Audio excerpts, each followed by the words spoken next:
Hi everyone and welcome back to our Involve Asia and Cryptocurrency YouTube channel.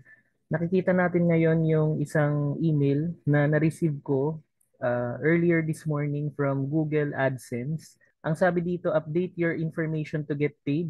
Your payments might be on hold for one or more of the following reasons. No form of payment. Sign in and visit your payment settings page.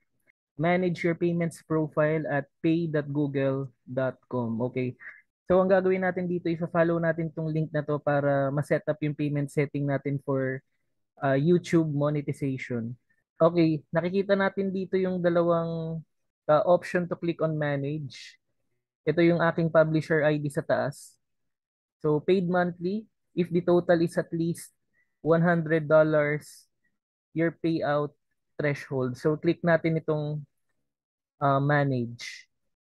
Okay guys, ayan.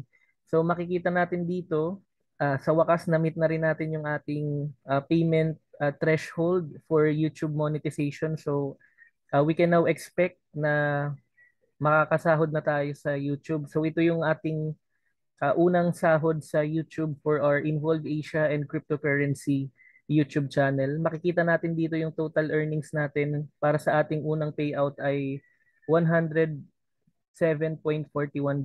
Okay? Ayun guys, so nandito tayo ngayon sa CoinGecko website and makikita natin na yung palitan ng peso to dollars right now as of the recording of this video. August 19, 2022, 1:58 p.m. $1 is equal to 55.91. Ang gagawin nating basis itong current peso and dollar exchange rate. Ayan, so i-multiply natin yung 55.91 sa 107.41. Ayos ah. Okay, so kahit papaano pwede tayong mag-expect ng around 6,000 pesos na unang sahod natin sa YouTube for our Involve Asia and Cryptocurrency YouTube channel. Okay, so nakikita ko rin dito yung option to how you get paid. Add a payment method to receive your earnings. And nandito yung option to add payment method. Now, for additional information guys, dahil nga yung YouTube channel niche content natin is about Involve Asia and cryptocurrency, ipapakita ko itong Involve Asia dashboard ko, yung sarili kong account, and pwede nyo rin gamitin yung link sa description ng ating video na makikita nyo rin sa about section ng ating YouTube channel kung paano pwedeng mag-start or mag-sign up dito sa Involve Asia affiliate marketing platform. Okay?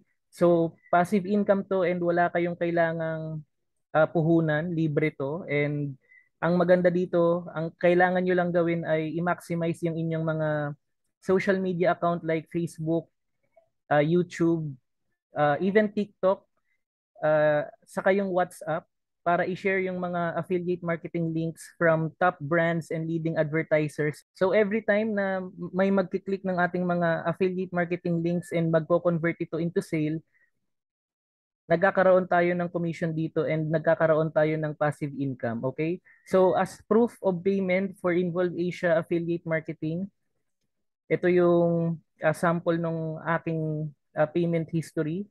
So pag pinag-add-add nyo yan, ano to eh, so 27 plus 1,000, 37 plus 1,100. So ipagpalagay ko na lang na around more or less 5,000 peso yung previous ko ng sinahod dito, and meron pa akong hinihintay ngayon na around 1,500 plus na susunod nating payment. Okay, so ito yung proof na talagang paying ang Involve Asia affiliate marketing, and pwede nating gawin itong source ng passive income. Nagagawa ko to kahit meron akong 8 to 5 job and meron kaming sariling sewing and clothing business. Makikita nyo rin yan sa link ng about section ng ating YouTube channel. And meron pa kaming inaalaga na 2 years old na baby. So walang reason para hindi tayo kumita ng extra aside sa mga existing na employment natin or business. All you need to do is to share your affiliate links, and time management lang talaga. Kahit konting oras lang yung ilaan nyo dito. Ako nga kumikita ako ng kahit papano ganyang amount. So lalo na yung mga mas bata pa sa akin ngayon, yung mga kabataan na most of the time gumagamit ng TikTok. So pwede niyong i-maximize itong affiliate marketing para mas kumita pa kayo ng passive income, lalong-lalo na kung nasa young age pa lang kayo. Ayan. Okay, so i-click ko na tong add payment method from our Google AdSense. Okay. So yung sabi dito, add a payment method. May dalawang options, add new wire transfer details or add new check details. So bank account yung gamit natin, so pipiliin natin itong wire transfer. Okay, so yung gagawin lang naman natin dito is to complete and fill up the information for our payment method and then click on save. So kumpletuhin ko lang guys. Okay, so ito yung mga information na kailangang i-fill up to add a payment method for our Google AdSense YouTube monetization. Beneficiary ID is optional. Bank name, Swift ID, and account number. So for the account number, kailangan natin siyang i-type twice. Now for the Swift or BIC, pwede niyong panoorin yung mga video sa ating channel para makita yung information kung paano nakukuha or kung saan nakukuha itong information for the Swift or BIC. Okay.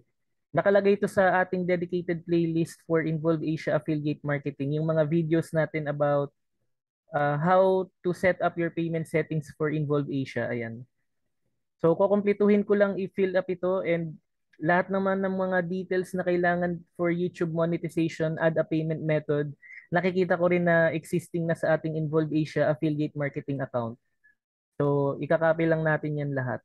Okay, so na-review ko na yung mga details and nakikita ko naman na complete and accurate na yung mga details na nalagay natin. So, i-click na natin yung save. Okay, so bank account name, Swift, BIC, account number, retype account number. So, okay na yan.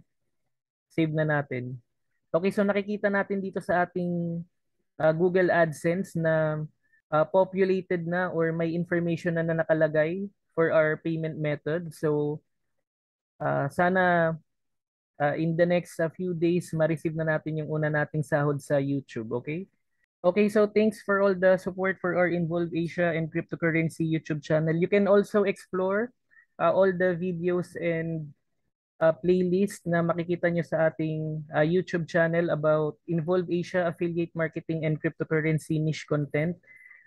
Marami na rin tayo ditong mga dedicated playlist for Involve Asia affiliate marketing tutorials for passive income and yung mga cryptocurrency niche content natin. For cryptocurrency, I find time to focus more on ISO 222 compliant cryptocurrency. So pwede nyong i-explore yung mga playlist natin for more information.